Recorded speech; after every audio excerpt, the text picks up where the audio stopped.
alt-left and white supremacists on the same moral plane. I'm not putting anybody on a moral plane. What I'm saying is this. You had a group on one side and you had a group on the other, and they came at each other with clubs, and it was vicious, and it was horrible, and it was a horrible thing to watch. But there is another side. There was a group on this side, you can call them the left, or you've just called them the left, that came violently attacking the other group. So you can say what you want, but that's the way it is. On both sides, sir? You said there was hatred, there was violence on both sides. Well, I do think there's blame. Yes, I think there's blame on both sides. You look at both sides. I think there's blame on both sides, and I have no doubt about it, and you don't have any doubt about it either. And if you reported it accurately, you would say.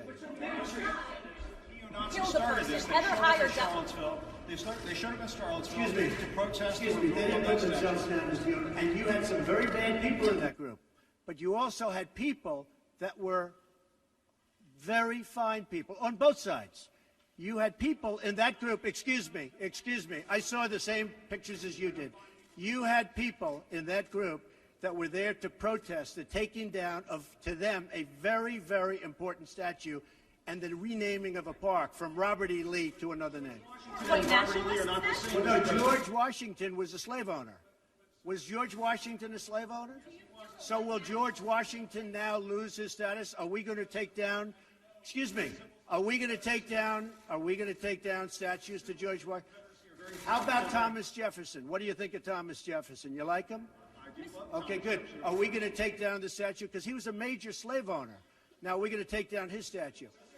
So you know what? It's fine. You're changing history, you're changing culture, and you had people, and I'm not talking about the neo-Nazis and the white nationalists, because they should be condemned totally. But you had many people in that group other than neo-Nazis and white nationalists, okay? And the press has treated them absolutely unfairly. Now, in the other group also, you had some fine people, but you also had troublemakers, and you see them come with the black outfits and with the helmets and with the baseball bats. You had a lot of bad people in the other group too. Treated unfairly, sir. I'm sorry, I just didn't understand what you were saying. You were saying the press has treated white nationalists unfairly? No, I just didn't understand what you were saying. No. There were people in that rally, and I looked the night before. If you look, there were people protesting very quietly the taking down of the statue of Robert E. Lee. I'm sure in that group there were some bad ones. The following day it looked like they had some rough, bad people. Neo-Nazis, white nationalists, whatever you want to call them. But you had a lot of people in that group that were there to innocently protest, and very legally protest, because, you know, I don't know if you know, they had a permit. The other group didn't have a permit. So I only tell you this, there are two sides to a story. I thought what took place was a horrible moment for our country, a horrible moment.